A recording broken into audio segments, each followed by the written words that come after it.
Hello and welcome to Unacademy IAS English, a one-stop destination for the English medium civil services aspirants. A very good morning and welcome to the daily Hindu news analysis. Let's begin today's discussion by first looking at the topics that we are going to discuss. From the Delhi edition of the Hindu, I have chosen a total of 7 important articles. There are 3 articles that are relevant both for prelims and mains, and they require a comprehensive analysis. And we have 4 small articles that are important only for the prelims exam. So let's cover these topics comprehensively so that you don't have to go back and read the newspaper again. If you guys are benefiting from this initiative, do support us with your likes, your comments, and don't forget to subscribe to our channel. Before we start, I would like to remind you that yesterday we have started a brand new series called Chanakya Niti on our YouTube channel. Every Wednesday at 8 p.m. I shall be covering Kautilyan thought and its relevance in contemporary geopolitics. This limited series would be very helpful for students who are preparing not just for GS mains, but even those who are preparing for their optional subjects such as political science and public administration. So kindly watch these sessions every Wednesday at 8 p.m. and the first episode has been uploaded yesterday. And also please note that Unacademy is offering India's best online classes for IAS preparation. This comprehensive program is available at a price of just 24,999 and the offer ends on the 30th of September. Through this program, you get to take live classes from India's top educators in the English medium, and you also get mentorship, you also get mains and prelims test series along with doubt resolution sessions.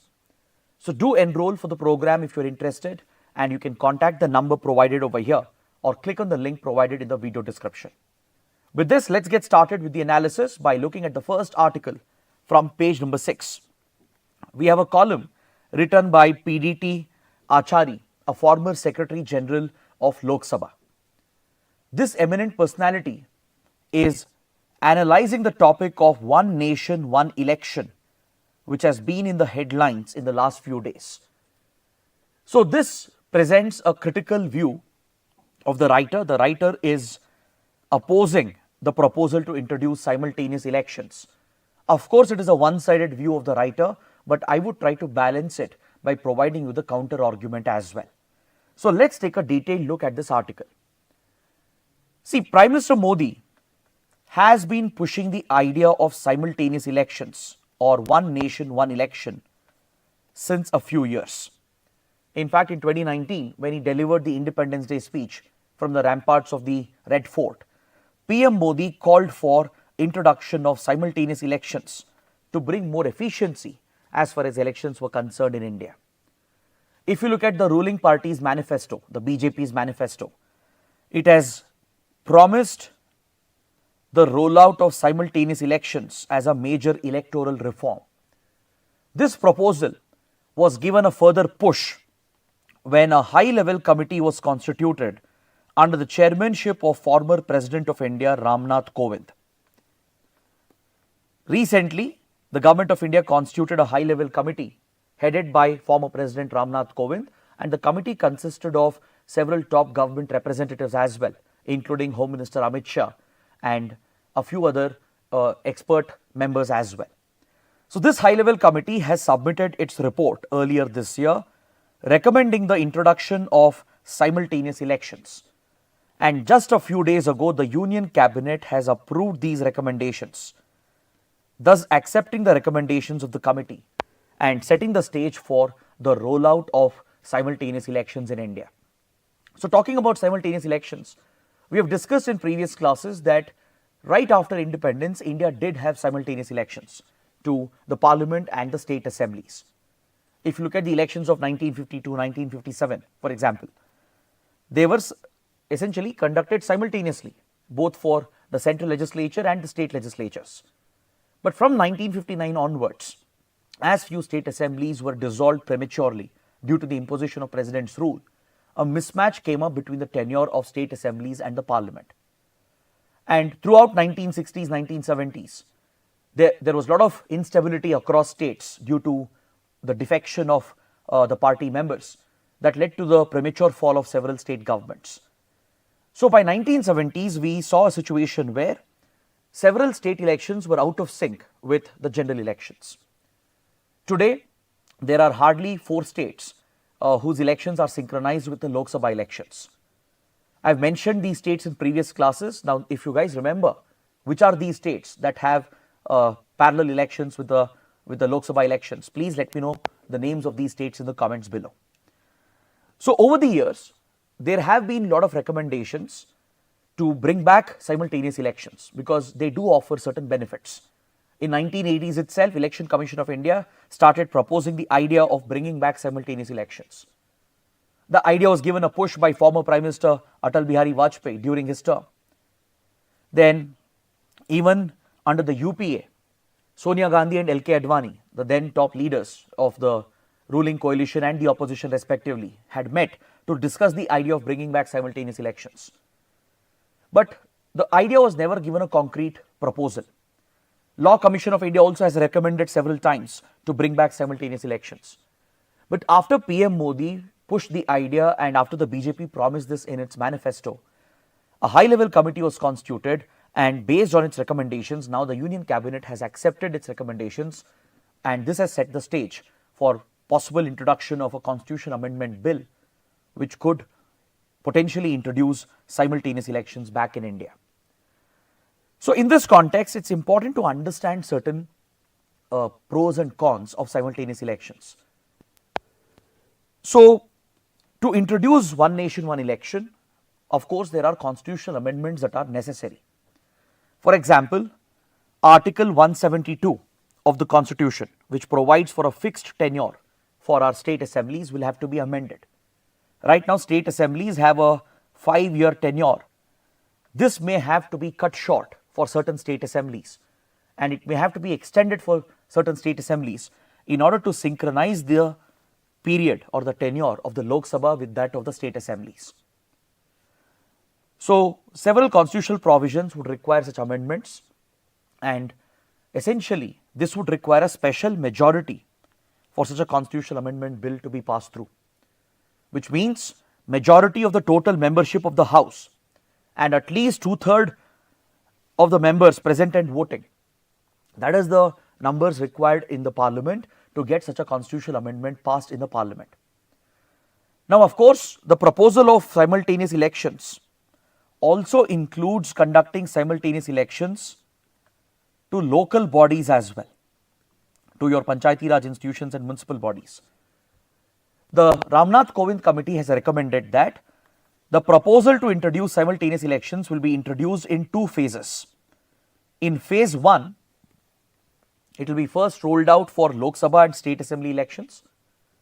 So it means that there will be a constitutional amendment necessary to make this happen in order to cut short the term of certain assemblies and extend the term of few assemblies to synchronize the terms with that of the Lok Sabha so that simultaneous elections can happen.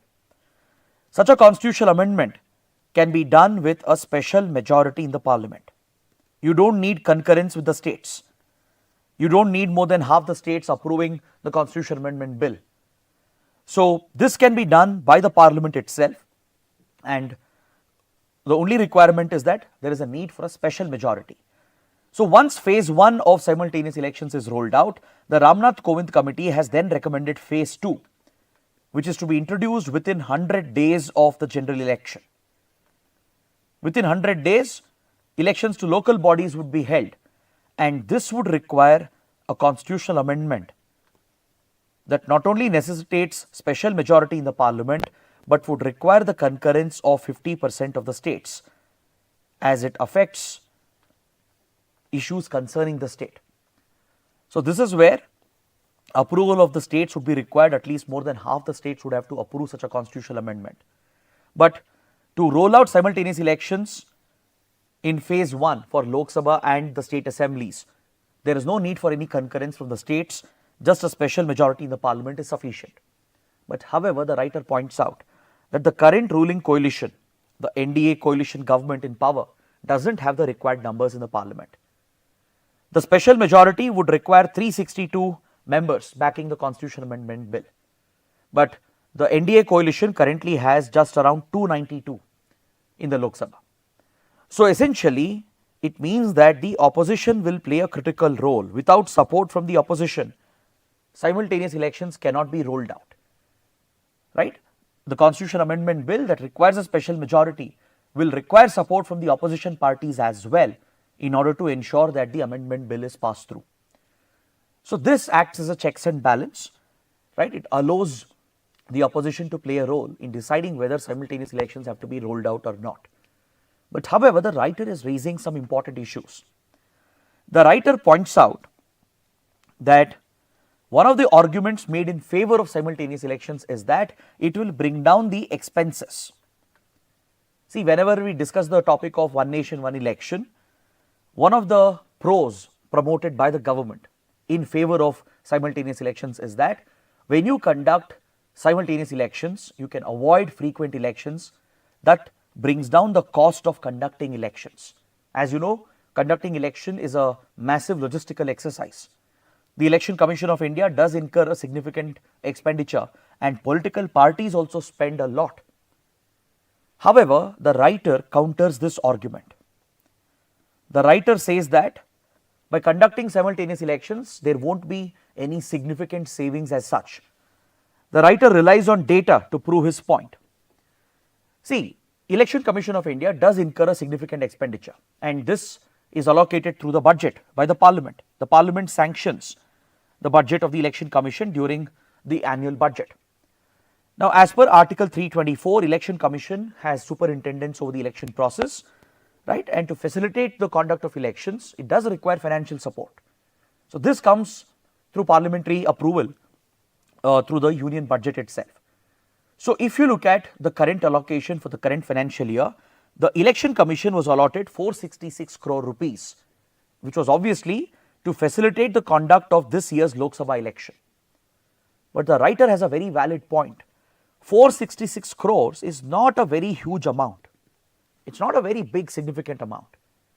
If this was the expenditure in a general election year, expenditure would be much lower when state assembly elections are being conducted. So given the overall budget and the expenditure of the state, a spending of around, let's say 300 to 400 crores, or let's say even 500 crores is not a very significant expenditure per year. So the argument that somehow simultaneous elections will lead to significant savings and reduction of expenditure is a flawed argument according to the writer. So the writer does have a very valid point over here that expenses which will be brought down is not really very significant, and when you carry out a cost benefit analysis of this proposal, it's not worth focusing on reduction of expenses at the expense of other core constitutional values which might be compromised by the rollout of simultaneous elections.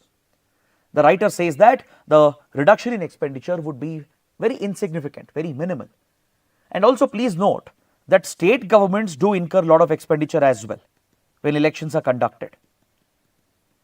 You can't just factor in the expenses of the Election Commission, right? To be fair, we have to factor in the expenses of the state governments as well, because as per Article 324, the state government is supposed to assist the Election Commission in providing vehicles, in deputing the government officials, in arranging the logistics to conduct the elections. So at the state level as well, there are significant expenses. But even if you take that into account, this won't be more than a few hundred crores per year. So cumulatively, India might be spending anywhere between 300 to 500 crores per year on elections. So this might appear to be very high amount, but if you look at the overall state expenditure, this is very insignificant. The writer says that the argument that somehow simultaneous elections will result in saving a lot of expenses is a flawed argument, because the expenses incurred on elections is actually quite insignificant as compared to the overall state expenditure. Hence, the writer says that there is no need to push simultaneous elections because the savings is minimal and the risks associated with this proposal is much more serious as far as the constitutional basic structure is concerned. Also, the proponents of simultaneous election point out that if political parties' expenses go down, then they might spend that money on infrastructure creation. But This again is a flawed argument according to the writer. Now you tell me, when political parties voluntarily spend from their own pockets, they spend on elections, yes, they spend crores of rupees, hundreds of crores every year on elections. But when do they spend for the public good? One argument in support of the idea of simultaneous election is that if elections are held only once in 5 years, political parties will save a lot of their campaign expenses. And it's proposed that political parties can spend part of that on public welfare, on infrastructure creation. But this is a flawed argument according to the writer, because even when we had simultaneous elections in 1952, 1957, no single political party spent on public welfare from their funds. Right? Political parties are too selfish to do that. They are unlikely to use the funds to spend on public welfare. So the writer dismisses this argument as well, which is often put up as a supporting argument for the rollout of simultaneous elections. Another advantage of simultaneous elections is that it can avoid the policy paralysis which often hits the governments. Those who support simultaneous elections, they often argue that governments are constantly in election mode, in campaign mode. The government machinery gets crippled once elections are announced, because the government bureaucracy has to be diverted to focus on elections. More importantly, politicians who are part of the executive, instead of focusing on governance and decision making and providing better administration, they are always forced to remain in campaign mode, which promotes populist tendencies to come out with populist schemes that could be a drain on the exchequer. And the government bureaucracy is preoccupied with elections throughout the year in some state or the other, thus crippling decision making. Plus, model code of conduct will come into place when the elections are announced, which affects the rollout of major welfare schemes, and it affects the ability of the executive to take big decisions. So proponents of simultaneous elections argue that due to frequent conduct of elections, when there is no simultaneous elections, it leads to a policy paralysis, because every year for a few months there is a model code of conduct in place in some part of the country or the other. It puts our leaders into campaign mode, constant election mode, pushing them to focus on populist schemes, leading to wasteful expenditure. Government machinery and the bureaucracy gets diverted, the resources get diverted, and more importantly, the model code which is in place prevents the government from taking big decisions. Right? But the writer counters this argument. The writer says that there is no empirical proof to establish that frequent elections leads to policy paralysis. In fact, right before elections, governments have taken some very big decisions. For example, the decision to carry out demonetization in 2016, which was a major economic disruption, was taken by the Modi government right before the UP elections. So the possibility of an election coming up didn't really prevent the government from not taking the big decision. So the writer says that there is no proof, no empirical data to prove that model code of conduct being in place and frequent elections being conducted cripples administration and decision making. So the writer dismisses this argument as well, and he raises a very important point, that by bringing simultaneous elections, the government could violate the basic structure of the constitution, because federalism is one of the basic structures of the Indian constitution. In the Keshwanand Bharati judgment, the Supreme Court had clearly upheld that the parliament should never attempt to destroy or break down the basic structure of the constitution. The amending powers of the parliament under Article 368 doesn't allow the parliament to alter the very basic structure of the constitution, and federalism is one of the core basic structures of the Indian constitution. See, if you look at the Indian constitution, states are perceived as autonomous entities. States in India, they are not extensions of the center. There is a clear distinction between the jurisdiction of the center and the state. The state governments have their own guaranteed tenures. State assemblies have a fixed tenure of 5 years. That is what allows states to remain autonomous and exercise their independence within their jurisdiction. It reduces their dependency on the center, allows the states to focus on local development and promote regional aspirations. So this feature of the Indian constitution, where states have been given their independence, where they retain their autonomy, right? It's because of the federal structure of the constitution, as it guarantees a fixed tenure for the assemblies and the state government. Now, if the proposal of one nation, one election erodes the tenure of states, if state assemblies are being cut short, because according to the proposal, certain state assemblies may lose even 2 to 3 years of their term. Now, this is a gross violation of the mandate of the people. People would have placed faith in the democracy, in the constitution, and elected those state assemblies and state governments. So, cutting short those state assemblies by more than half of the term and frequently interfering with the tenure of the assemblies in order to synchronize the state elections with Lok Sabha elections could permanently damage our federal structure. Because this would be an ongoing exercise. It's not going to happen just once.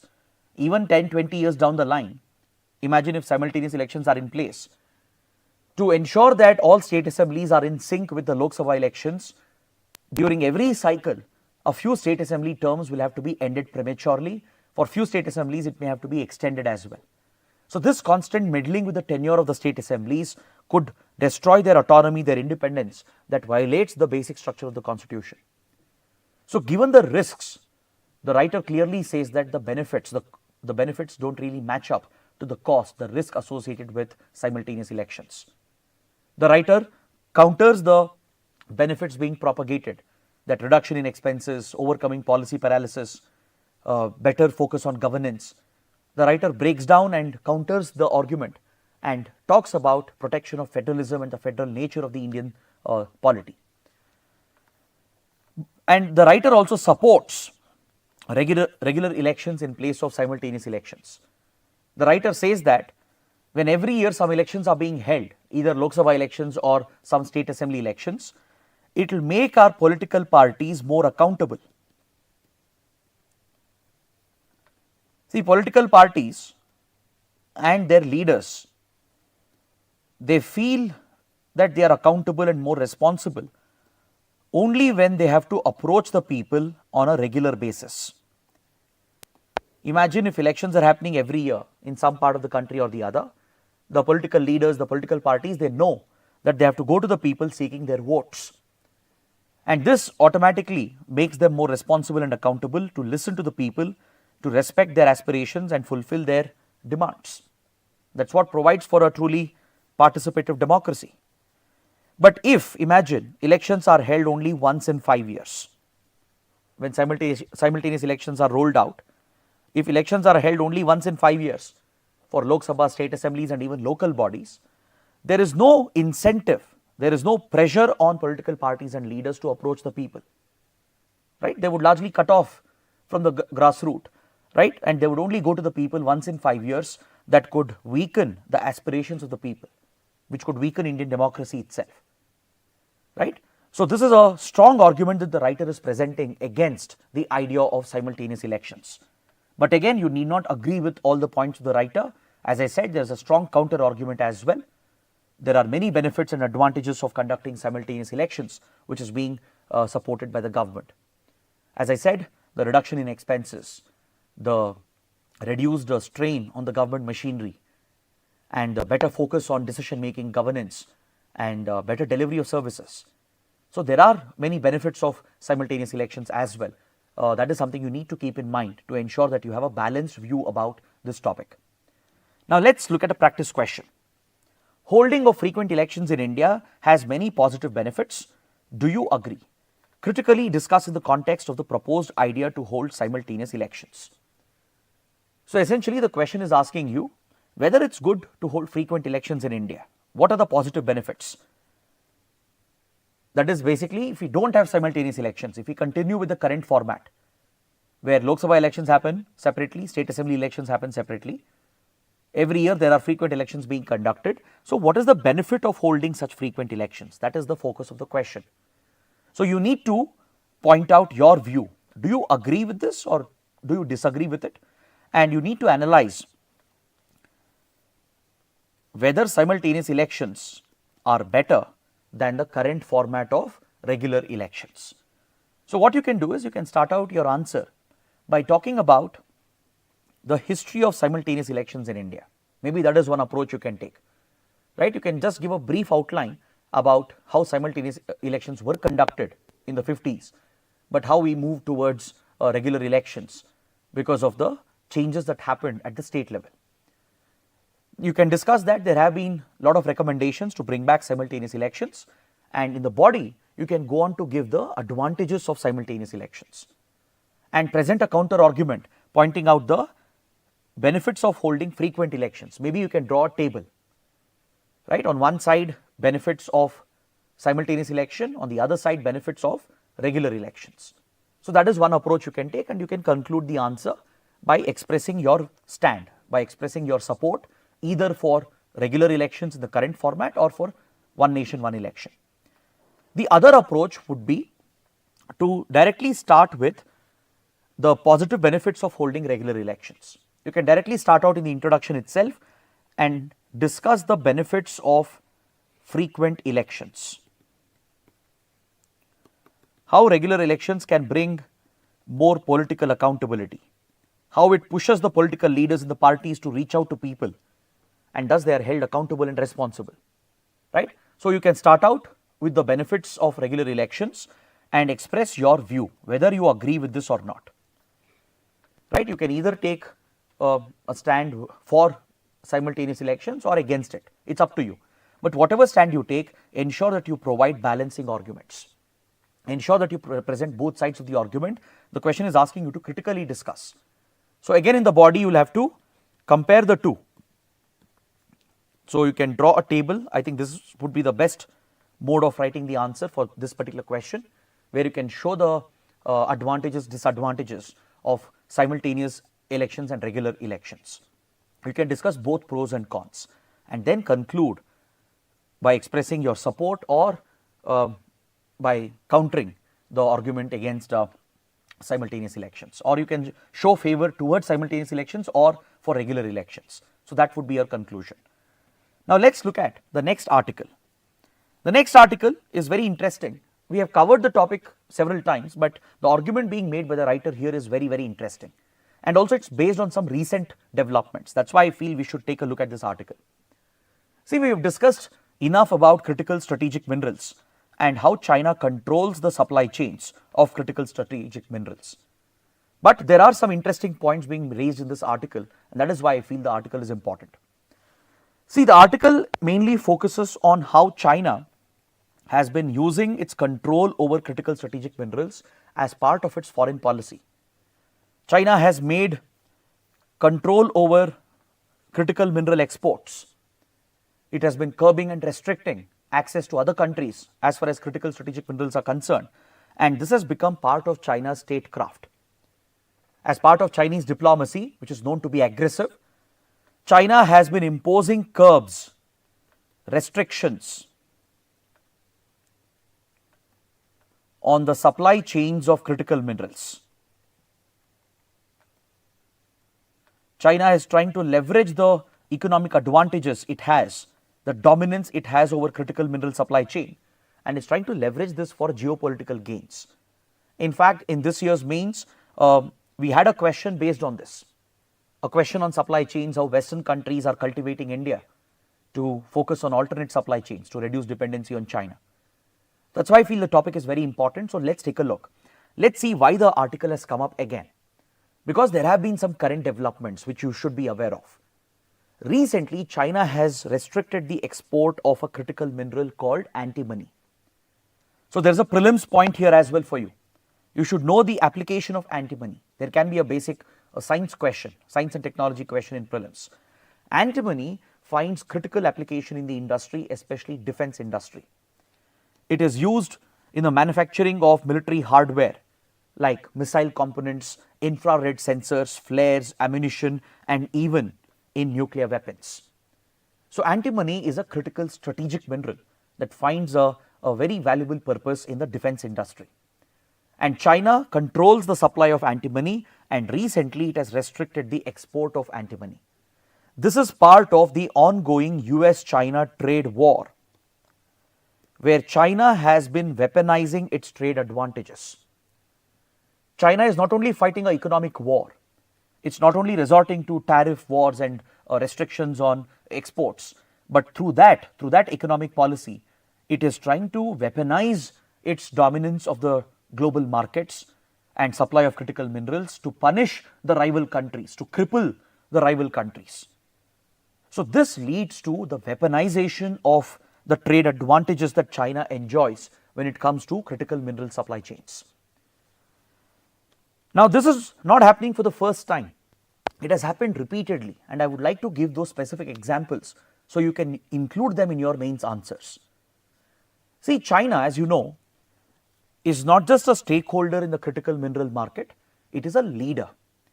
China has control over 60% of the global supply chain of critical and strategic minerals at all the levels, right from the upstream to midstream to downstream. That is right from exploration and mining to extraction of the resource to processing and refinement and supply. Across the entire supply chain, China has a dominating control. It controls nearly 60% of rare earth element production. It controls 60% of critical mineral production, including lithium, nickel, cobalt, and copper, which is crucial for batteries and other key technologies that find application in electric vehicles, aerospace, defense, and many other key industries. China controls 80% of the processing. 80% of the processing of critical strategic minerals is controlled by Chinese companies, with Chinese state having an influence over them. So essentially, this control that China has on the supply chain of critical strategic minerals, this could be of profound national security importance for other countries, especially the rivals of China. Those who have hostilities with China, enmities and rivalries with China, they need to be cautious, as China could easily weaponize the trade advantage and punish those rival countries that could lead to national security implications. So European countries which have taken a stand against China, United States, essentially the Western powers, and even India, Japan. So these countries which have immediate rivalries with China, they need to be cautious because they have a significant vulnerability. They all are dependent on the China dominated supply chains, even the United States, even European powers, even Japan. They are heavily dependent on China controlled supply chains. In fact, in the recent past itself, there have been many incidents which shows the retaliatory behavior of China. It shows how China has repeatedly retaliated against Western powers and other geopolitical rivals, and how it has used its economic advantage to weaponize the economic advantage to punish the rivals and hostile powers. It not only gains economically, but it uses the economic trade advantage to punish the other country, which leads to security and geopolitical implications. So this is the concern for the other countries which have disputes and issues with China. For example, in 2010, the first such incident occurred in 2010, 14 years ago. There was a clash between China and Japan in the East China Sea over the Senkaku-Diaoyu Island dispute. A Chinese vessel collided with a Japanese Coast Guard vessel. Following this maritime incident, China retaliated against Japan by halting the exports of rare earth elements to Japan. As you know, rare earth elements like germanium, vanadium, etc. are critical for electronics industry, automobile industry, semiconductor fabrication, and Japan is a leader in all these sectors. So Japan's semiconductor industry, its electronics and automobile industry are heavily dependent on rare earth supply from China. So China deliberately blocked the export of these critical rare earths to Japan, which hit the Japanese economy. It hurt Japan's national interests and even security interests, because this could affect weapon production as well. So that is how China leveraged its trade and economic advantage and its dominance on the supply chain of critical minerals and targeted the core interests of Japan, including the security interests of Japan. There was one more recent incident. Recently, Netherlands took few measures against China. Netherlands is a Western ally aligned with United States. As part of the rivalries between the West and China, Netherlands imposed few restrictions on China's trade. And China retaliated against Netherlands and United States by curbing the export of gallium and germanium, which is crucial for production of solar cells and computer chips. This was designed by China to hurt Netherlands, because Netherlands is a major leading country in the field of solar and renewable energy. It produces solar cells, solar photovoltaic cells. So to hit Netherlands' key industry, China blocked the export of gallium and germanium to punish Netherlands and in general the Western countries. So this has been a repeat pattern. China has shown repeatedly that it is willing to use its control of critical mineral supply chain to coerce, force and threaten other countries. It's not just about retaining the economic dominance. It's not just an economic war. It's not about maintaining the trade dominance. It has gone to the next level, where China has militarized its control over the supply chains and it's using them as a weapon to punish other countries economically, and it could hurt the interests of the other country. So this raises a security question. So China has moved from politicization to weaponization. It was only politicizing its control over the global supply chains at one point. But in recent years, over the last decade, it has started weaponizing the trade advantage it has to hurt the security interests of another country. Now this is of serious consequence for countries like India. Now if you look at the recent standoff between US and China, the US curbed a few advanced technologies to China, placed a few sanctions on Chinese companies as well. So when US carried out such action, China retaliated by banning the export of synthetic graphite material and natural flake graphite, which is critical for manufacturing EV batteries and fuel cells, which hits the American companies. The energy companies focused on clean renewable energy, battery storage, and the EV industry in US has taken a big hit as China curbed the export of critical graphite, synthetic graphite and natural flake graphite, and this market is entirely controlled by China. So essentially, China not only has a monopoly, it also has a monopsony. It's important to understand the two terms. I am sure all of you are familiar with monopoly. Monopoly is where one country or one player or one company dominates the supply in a particular market. For example, if you look at the oil market, right, there is a monopoly of let's say a group of countries like OPEC plus has a monopolistic control over the oil supplies. So on the supply side, if there is one player who's dominating the market, we call it a monopoly.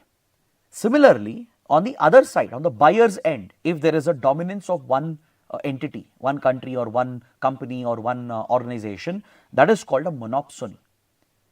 So even they play a big role in the market. The buyer, imagine if there is only one buyer, one big buyer of a key commodity.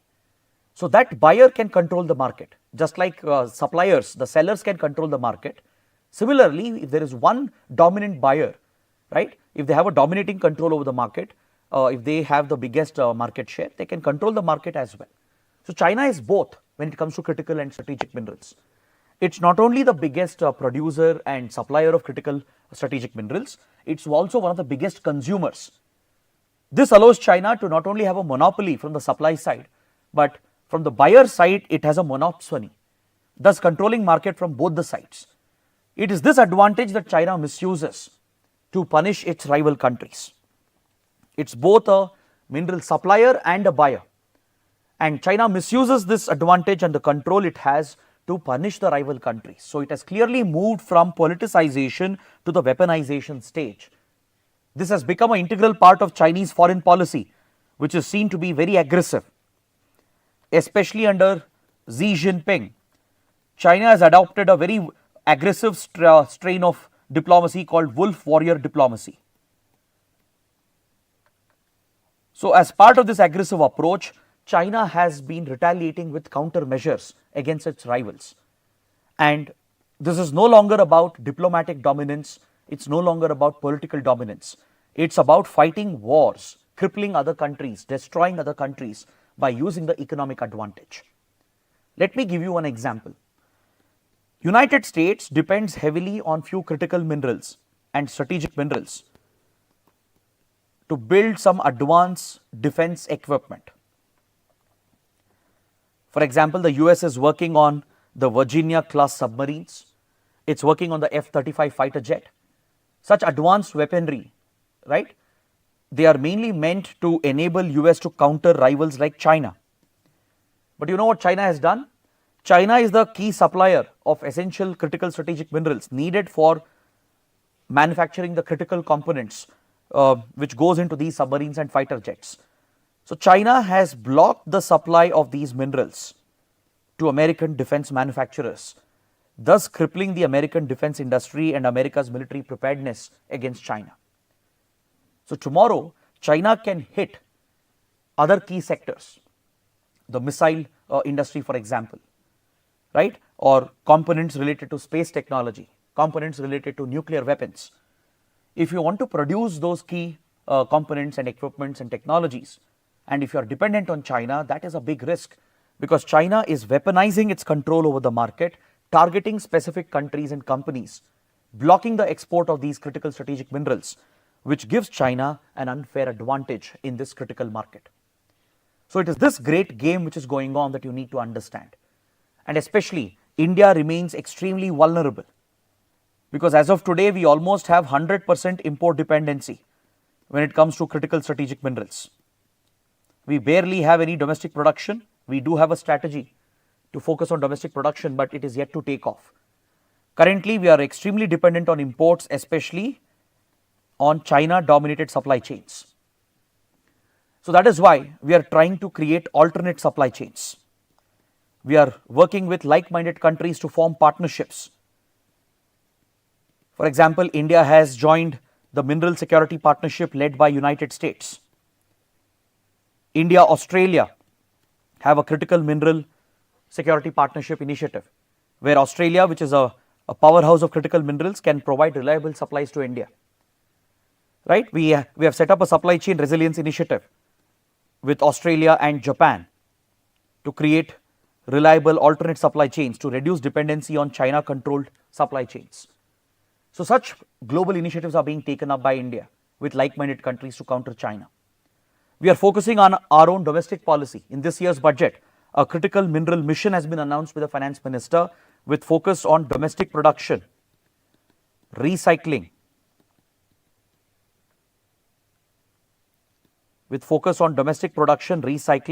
and as well as securing mines abroad. Government of India has set up a public sector entity called KABIL, Khanij Bidesh India Limited, to secure critical mine resources from around the world, from the lithium triangle of South America, in Argentina, Bolivia, Chile, to Africa, to Australia.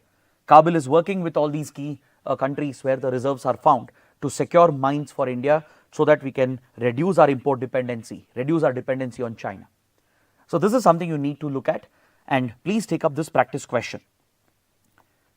So use this question to write an answer, right? I've discussed the answer for the previous question, but here I'll not discuss the answer, right? I've already given you the points required in the correct order, in the correct structure.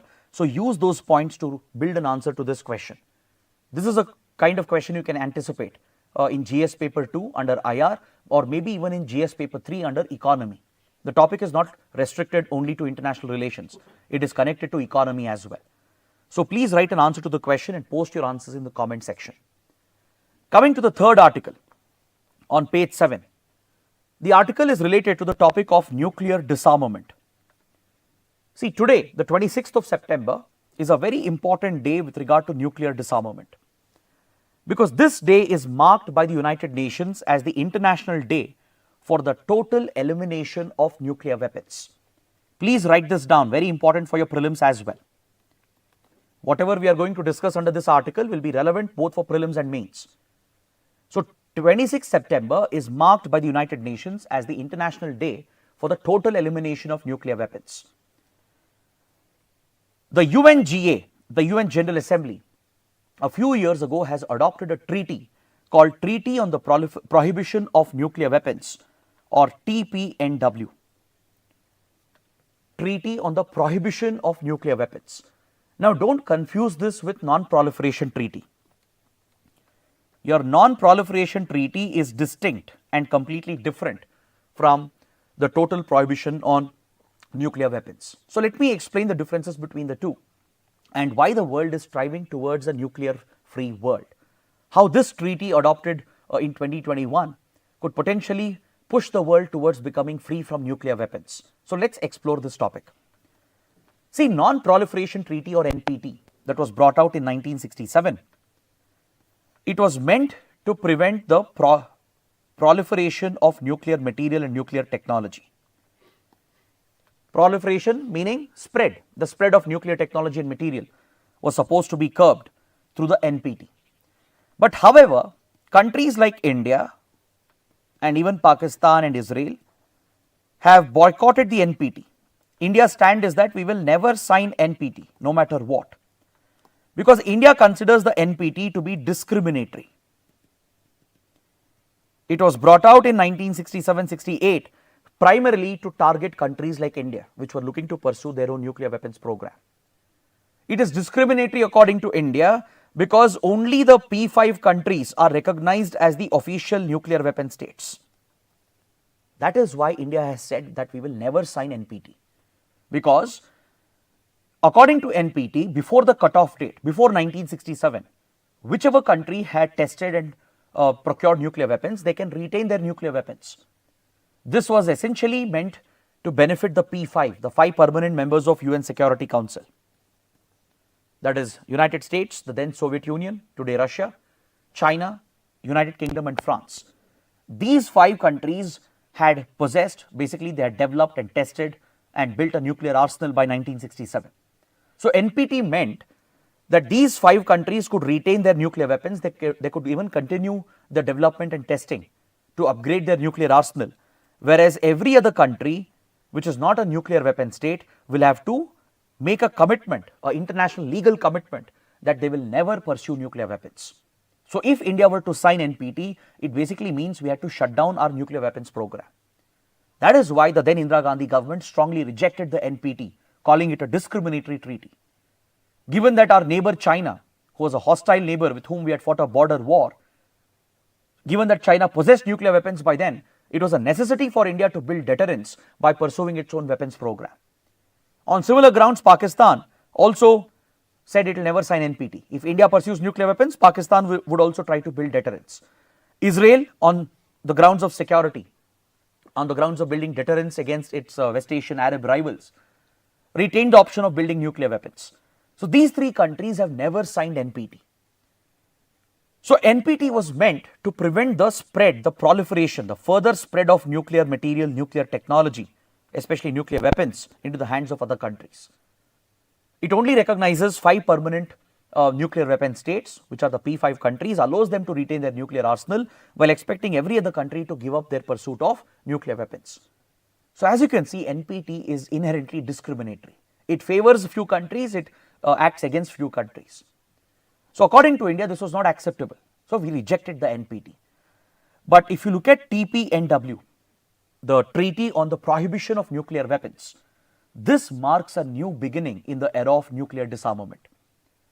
See, a few years ago, India was championing the cause of nuclear disarmament. Even though we retain the option of developing and keeping a nuclear arsenal for strategic reasons, we have always been in favor of an equitable, transparent and fair disarmament. India has always said that nuclear weapons are a risk to the world. If the major powers agree to disarm, starting with United States, China and Russia, India is more than willing to agree for a disarmament process. In 1987, we even took a step in this regard when then Prime Minister Rajiv Gandhi proposed the Rajiv Gandhi Action Plan at United Nations. The Rajiv Gandhi Action Plan called for total disarmament, that every nuclear state will simultaneously disarm, starting with the big powers which have a bigger arsenal. If you look at US and Russia, then Soviet Union, collectively they have thousands of nuclear warheads with them with multiple delivery platforms. If any disarmament has to begin, it has to start with the bigger powers which have a bigger arsenal, right? So India supported such a disarmament plan and even committed that even India will disarm if every other country agrees for a simultaneous transparent process of disarmament. This was the Rajiv Gandhi Action Plan proposed in 1980s. But as expected, this proposal by India was never supported by the P5, because the P5 always wanted to retain their nuclear weapons, which gives them geopolitical control. So, in many ways, the Treaty on the Prohibition of Nuclear Weapons, adopted in 2021 by UN General Assembly, is quite similar to the Rajiv Gandhi Action Plan proposed by India. Is that clear? It pushes for a complete prohibition, a complete ban, not just on the pursuit of nuclear weapons or proliferation, but even on testing and usage as well.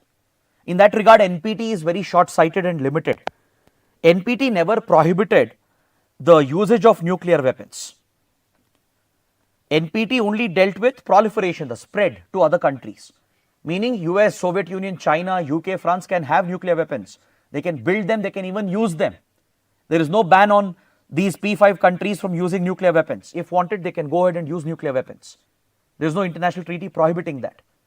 Imagine we have treaties prohibiting usage of biological and chemical weapons, but there is no treaty as such which bans the usage of nuclear weapons. That's why NPT is short-sighted, it's very limited in its view, in its objective. It's not only discriminatory as argued by India, it is also short-sighted in its approach. It only prevents the spread of nuclear technology to others. It creates a divide in the world between the haves and the have-nots. That's why NPT can never be successful in true disarmament. So few countries have pushed a new treaty to completely prohibit nuclear weapons, to push for global disarmament. This was adopted and it came into force in 2021, but it has no legal binding effect because it was adopted through UN General Assembly. It's not supported by any of the nuclear states. Even though it has come into force, it has been adopted by the UN, it is not supported by the current nuclear weapon states. See, officially, according to NPT, there are only 5 nuclear weapon states, which are the P5, US, Russia, China, UK and France. Other than the P5, even India, Pakistan, right, and even North Korea, and also it's believed that Israel, they possess nuclear weapons, right. These are the countries which are believed to have nuclear weapons in their arsenal. So none of them have supported the treaty. So none of them have taken up the obligation, right. But what is different about the treaty is that it provides for a complete coverage, not just for development and testing, but even for the usage of nuclear weapons. It prohibits the usage and deployment of nuclear weapons as well. It not only tackles proliferation and transfer of nuclear weapons, it prohibits the development and testing and procurement and stockpiling, and more importantly prohibits the usage and deployment, thereby paving the path for total disarmament, pushing every country to destroy the existing stockpile like we did with chemical biological weapons. For example, if you look at the Chemical Weapons Convention and Biological Weapons Convention, it prohibited not just the production and stockpiling and storage and testing and usage, right. It placed a complete ban on any kind of activities that could lead to development of chemical biological weapons. It put in place an enforcement mechanism that led to the destruction of existing stockpile of chemical biological weapons. That is how the world largely got rid of chemical biological weapons, right. And today, any usage of chemical biological weapons in the battlefield, it's considered as a war crime, punishable under international law. So on similar lines, the Treaty on Prohibition of Nuclear Weapons calls for a complete ban on nuclear weapons, right from production, testing to stockpiling to usage and deployment, right. So it's much more broad-sighted compared to NPT, which is very short-sighted. So several global agencies are backing the treaty along with many countries which are committed to a nuclear-free world. For example, in South America, in Africa, and even in Southeast Asia and in the Pacific, there are many countries which have adopted their treaties declaring their regions as a nuclear-free zone. For example, you have the Treaty of Pelindaba, right. Similarly, there are treaties in Southeast Asia, South America, Australia and New Zealand have a similar commitment that they will never develop and pursue nuclear weapons. Japan, which has a pacifist constitution, which has been the only victim of nuclear warfare, has committed to stay away from nuclear weapons.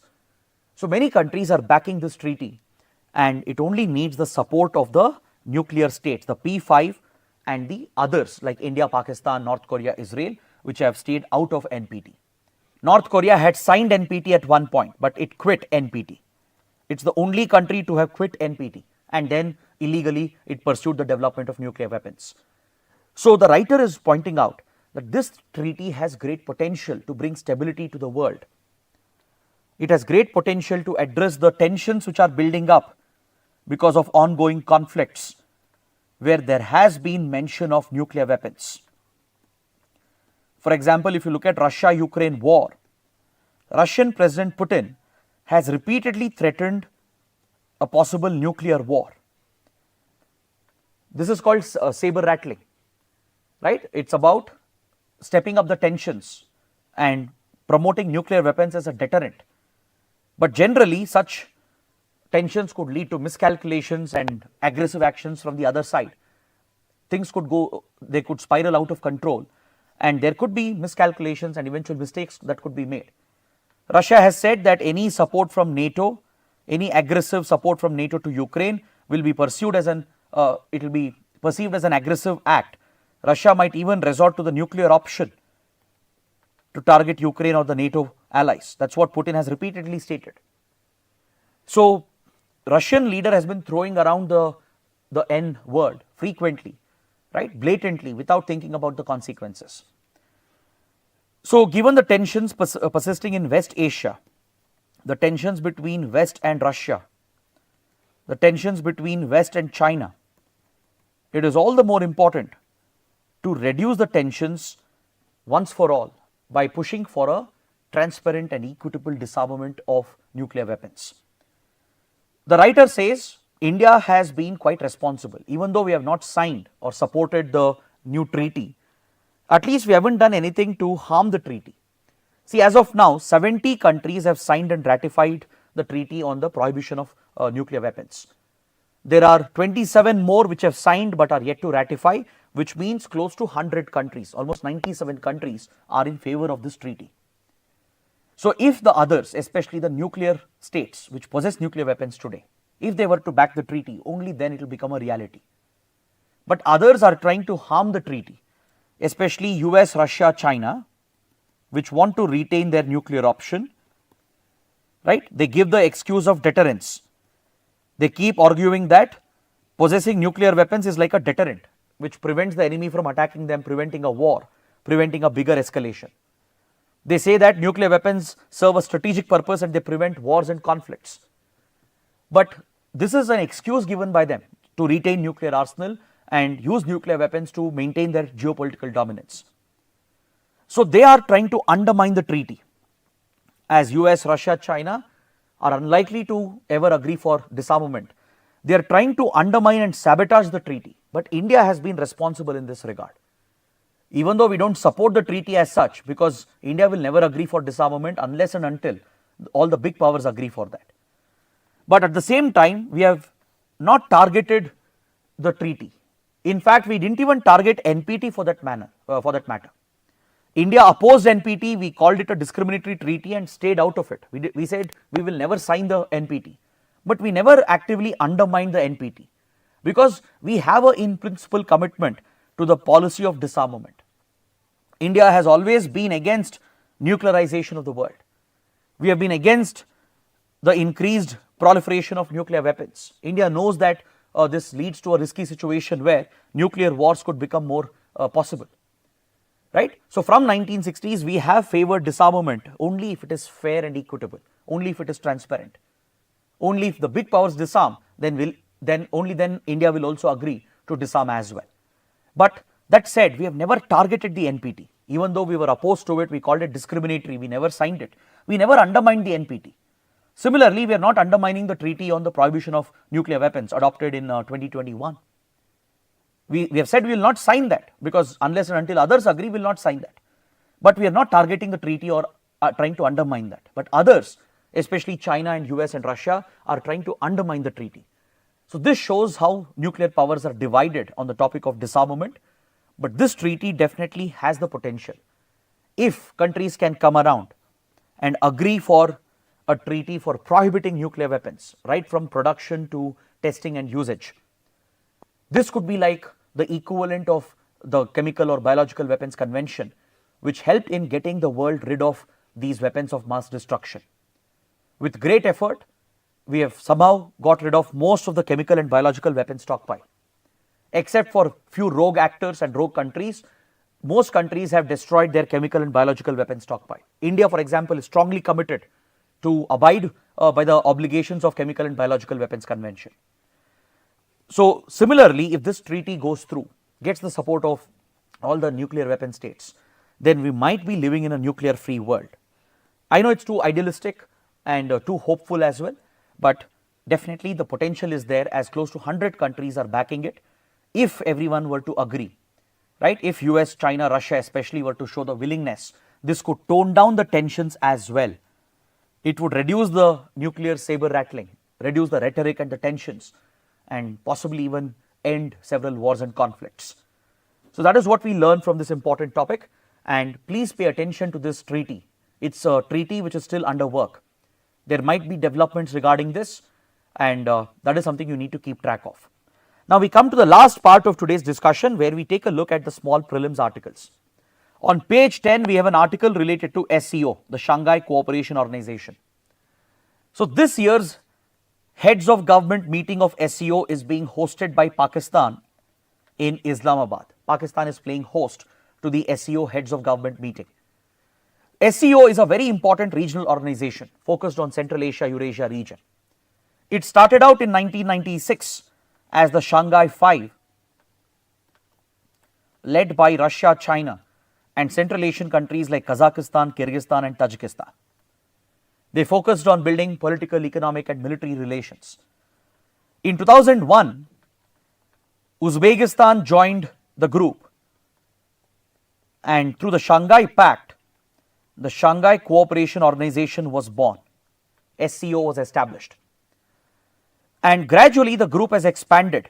At the 2017 Astana Summit, India, Pakistan formally joined SCO. They were admitted into SCO as full-time members. And recently, Iran and Belarus also have been admitted as members to SCO, and they have completed the joining process as well. Iran completed the formal process of joining the SCO by last year, and Belarus also recently, just few weeks ago, has completed the formal joining process. So today there are 10 members in the organization. The 6 original members with India, Pakistan, Iran and Belarus. There are many other observers and dialogue partners. For example, Afghanistan, Mongolia, even Sri Lanka, Nepal, Cambodia, Saudi Arabia, Egypt, UAE, they all hold the status of either observers or dialogue partners. It shows the growing profile of SCO. It's a very important political, economic, military and cultural grouping. It's focused on promoting economic relations, connectivity, tapping the Central Asian resources. It's focused on military exercises, disaster management, even counter-terrorism. Under SCO, there is a platform called RATS, Regional Anti-Terrorist Structure, which is a counter-terror platform where the SCO members work together to counter terrorism and radicalism that affects the region. Also, it's possibly the only platform where India, Pakistan get an opportunity to work together. So last year, India hosted the SCO Foreign Ministers meeting at Goa, and Pakistan participated. Pakistan's foreign minister visited India and took part in the foreign ministers meeting. Now India is facing a big dilemma. As Pakistan is hosting the heads of government meeting, generally Prime Minister Modi would be expected to attend the summit.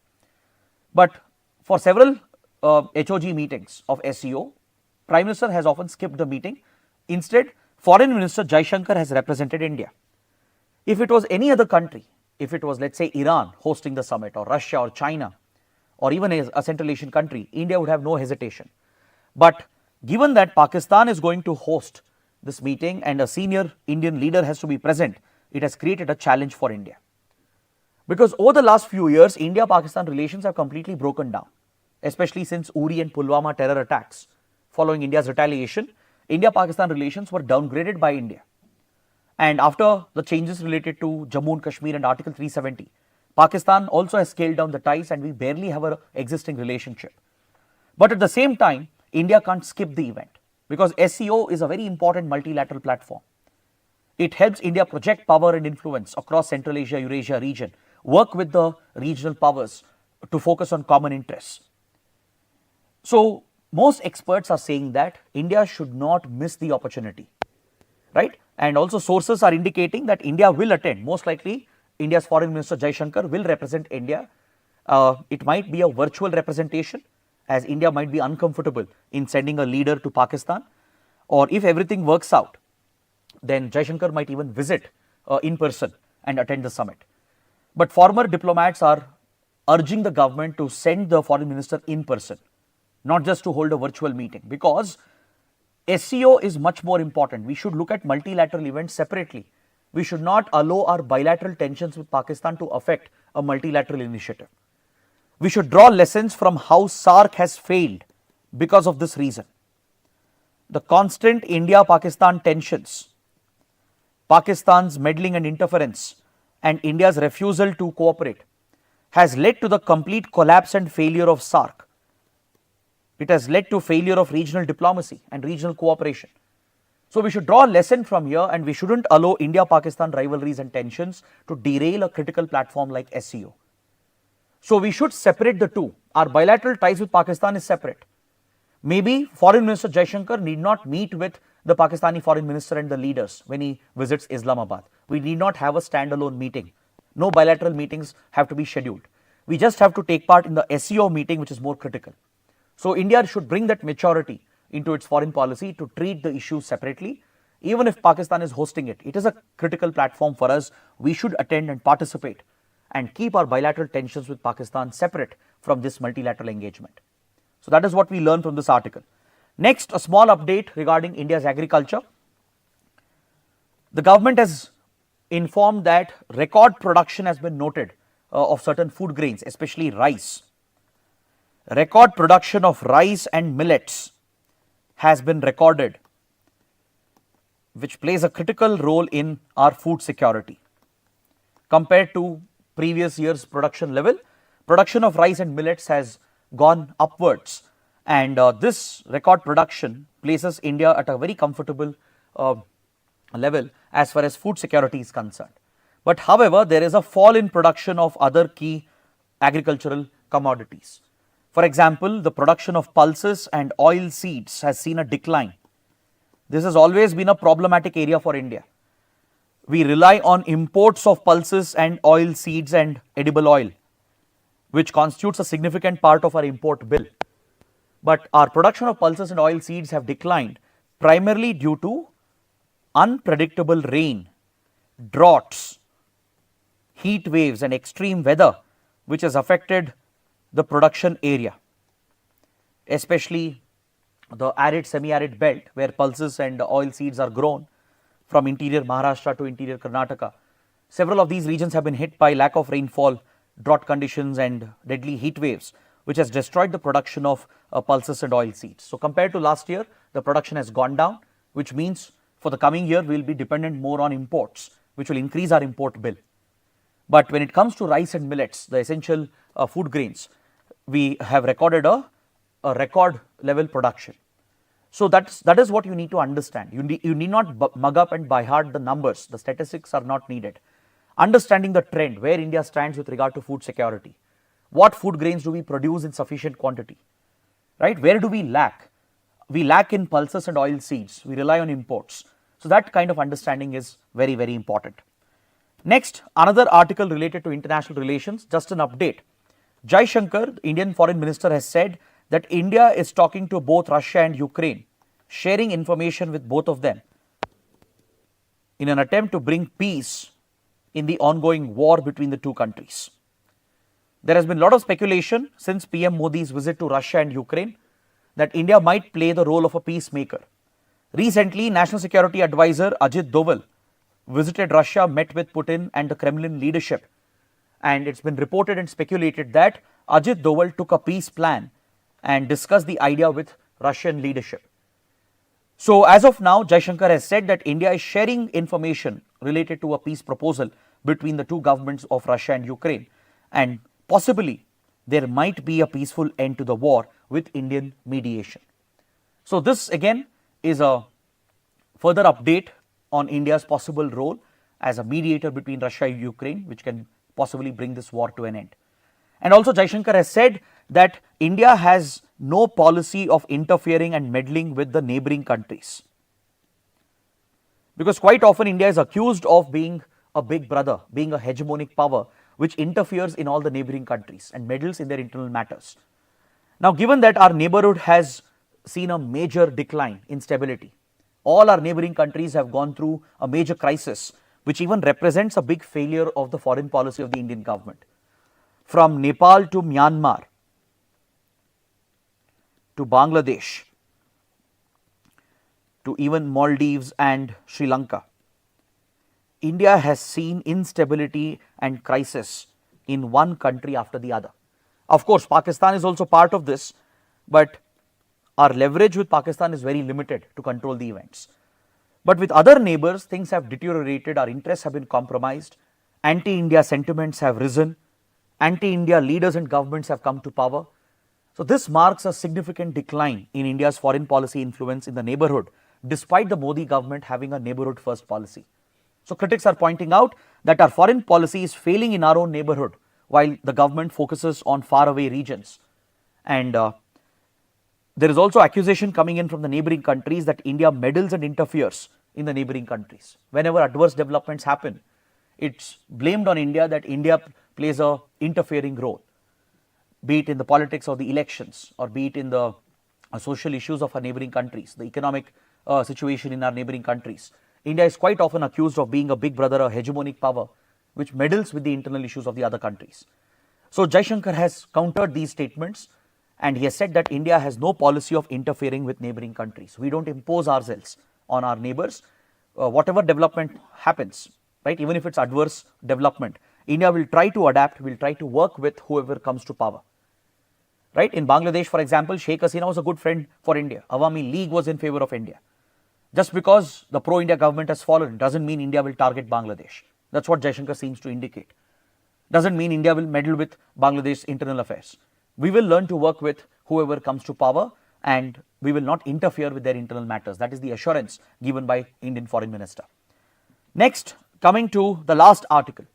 India, Australia are pushing forward their free trade agreement, which is under negotiation, the Comprehensive Economic Cooperation Agreement. This is a full-fledged FTA which is being negotiated between India and Australia, and both countries are coming closer to finalizing the deal. See, 2 years ago in 2022, India-Australia signed a limited trade agreement called the ECTA, Economic Cooperation and Trade Agreement. Before finalizing a full-fledged FTA, India-Australia put in place a limited trade agreement in certain areas where they gave duty-free access to each other. For certain goods and commodities, both countries gave duty-free access. They liberalized the visa norms as well, facilitated investments, which has already increased the trade volume between India and Australia. For example, Australian exports to India has jumped under the duty-free route, benefiting India and Australia. Indian exports to Australia has jumped significantly, resulting in savings for Australia and even benefits for our export industry and creation of jobs in India. The goal of the limited trade agreement that we signed 2 years ago is to create jobs, almost 1 million jobs in India, by increasing the exports of labor-intensive industries like gems and jewelry, furniture, leather, textiles, etc. The goal is to double the trade volume. So as of now, the ECTA, the limited trade agreement, has performed well, and both countries are negotiating a full-fledged trade deal, a comprehensive economic cooperation agreement, which might be worked out very soon. So there are sensitive areas like agriculture, where India is a little hesitant, because obviously Australia is a leader in animal husbandry and with regard to certain agricultural commodities. It produces superior high quality products, and if India were to give duty-free access, these Australian high quality cheaper products could flood the Indian market and it could hurt our farmers, our producers. So there are few sensitive sectors for India like agriculture, even pharmaceuticals, and few sectors related to MSME industry, right? So in these sectors, India is still a little hesitant, but other than that, Australia, India are progressing very well, and Australia also is being very sensitive towards India's concerns. Australia understands that India can't hurt domestic producers by allowing cheaper imports to come in, right? So Australia is also very mindful of that. It's not pushing India on certain commodities and goods, and they're trying to work out a deal which could take the trade relationship to $100 billion plus. The goal of the free trade agreement being negotiated is to establish a $100 billion trade relationship, which will make this one of the most important trade relationships for India. So this is another topic we should continue to track in the coming days. On this note, I would like to end the session for today. I hope you guys have liked the session, understood every topic, and if you benefited from the session, please let me know through your comments. And don't forget to press the like button and subscribe to our channel. That is it. I'll see you tomorrow. Thanks for watching.